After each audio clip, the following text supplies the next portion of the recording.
اهلا بكم واتمنى تكونوا بخير. في الفتره الاخيره اشتريت ميكروفون من شركه نون، والميكروفون ده كان مفتوح سابقا او مستعمل، وللاسف رفضوا الارجاع لاني ما صورتش فيديو اثناء الفتح. يعني ممكن اكون انا اللي فتحته واستعملته وبعدين رجعته. فانا حاليا كل حاجه هشتريها هعمل لها فتح علبه عشان لو فيها عيب اعرف ارجعها او اكلم حمايه المستهلك. المهم عشان ما اطولش عليكم يلا نبدا.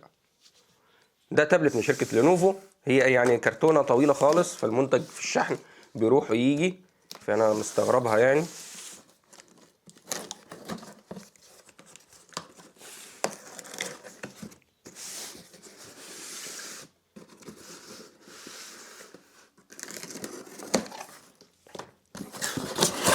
عشان نتأكد إنه مش مفتوح سابقا.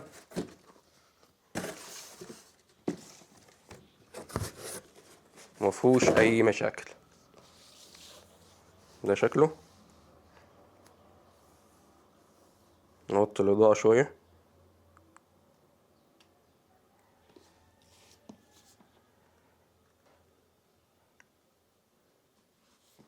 ده الضمان. لينوفو اللي هي تاب ويز مع قلم وجراب. اي اي باورد سمارت ليرنينج. صورة أنا عندي دور برد يعني. دولبي اتموس. بطارية استخدام طويل أو عمر طويل. الشاشة 11 بوصة 2.5K LCD. اوكتا كور بروسيسور. شاشة 90 هرتز. يدعم الكيبورد بتاعتهم. كاتبين لك العمر الافتراضي 3 سنوات. بس زي ما واضح هنا انه ما فتحش سابقا. شايفين اللزجة اللي اشتريته من شركة نون؟ المايك ما كانش فيه ولا لزجة ولا كيس، وكان مبهدل وعليه ملصقات كتيرة، شكل حد اشتراه ورجعه. كانت حالته وحشة خالص ومرضوش يرجعوه. كلمت الوكيل والوكيل كان محترم والحمد لله يعني رجعته له ورجع لي الفلوس. الوكيل مش نون. نفتح مع بعض.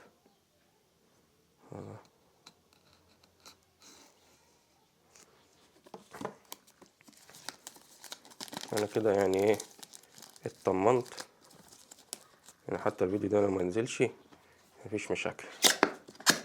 شايف الكعيمه دي؟ التاني كان متكعمها من قبل ما افتحها.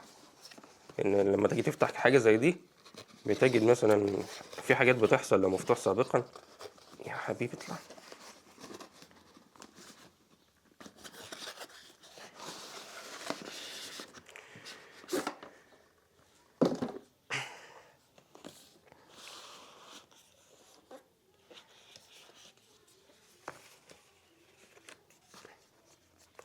شيل دي.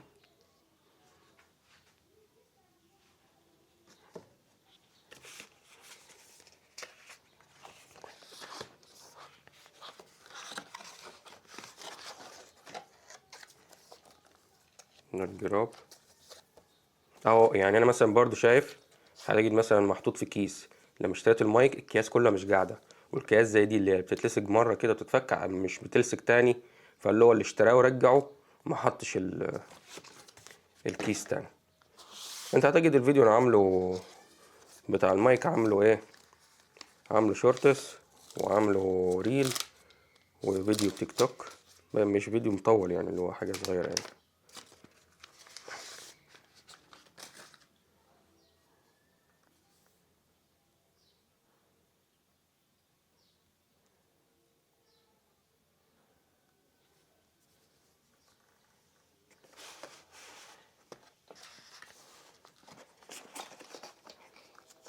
كتيب الارشادات. يعني هو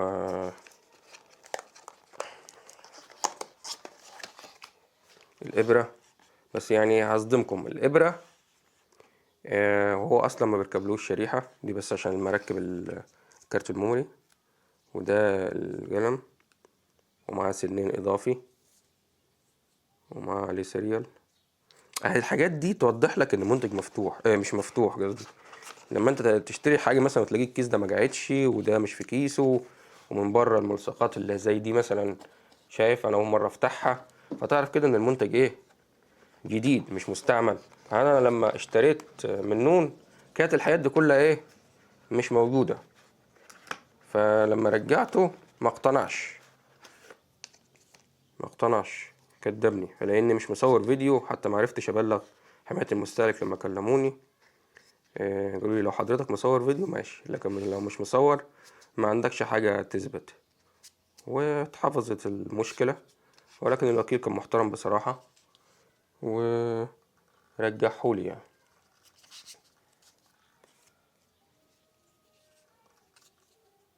ده الكيبل بتاع الشحن. احنا حاليا هنفتحه كده من غير الاعدادات، وبعد كده ايه ابقى اظبطها مع نفسي يعني. هو يعني حجمه صغير شايف، والخامة محترمة جدا ميتال، وفي كاميرا من الخلف. هنا بيوضح لك فيه 3 أزرار والإيماءات. أنا بصراحة بفضل أحيانا ال3 أزرار.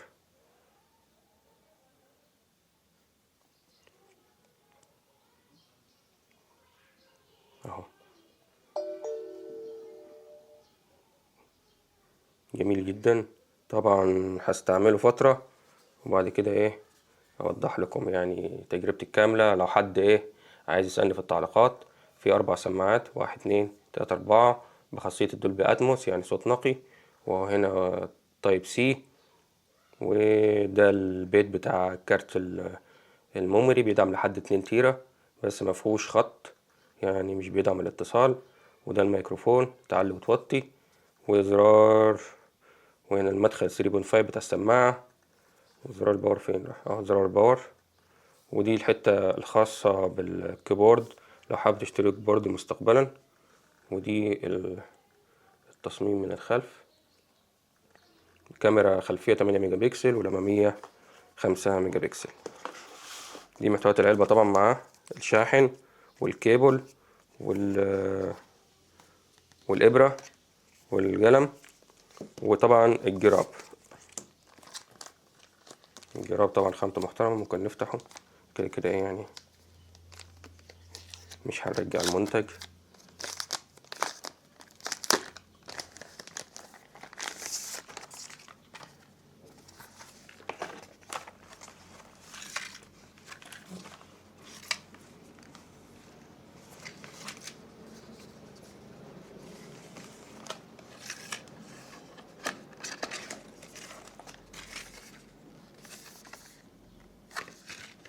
يعني فيها نفتالين بلية ولا نفتالين ايه. ده الجراب مكان الجام والأزرار، السماعة الميكروفون. وهنا تحت مفرغة، من فوق مفرغة. أنا زرار باور فوق أصلا مكان الكاميرا. نقدر تتفرج كده. صراحة خامته محترمة جدا جدا، خامة جميلة جدا. المهم بكده الفيديو انتهى. لو حد عنده أي سؤال اتفضل في التعليقات، وانتظرونا في الفيديوهات القادمة. سلام.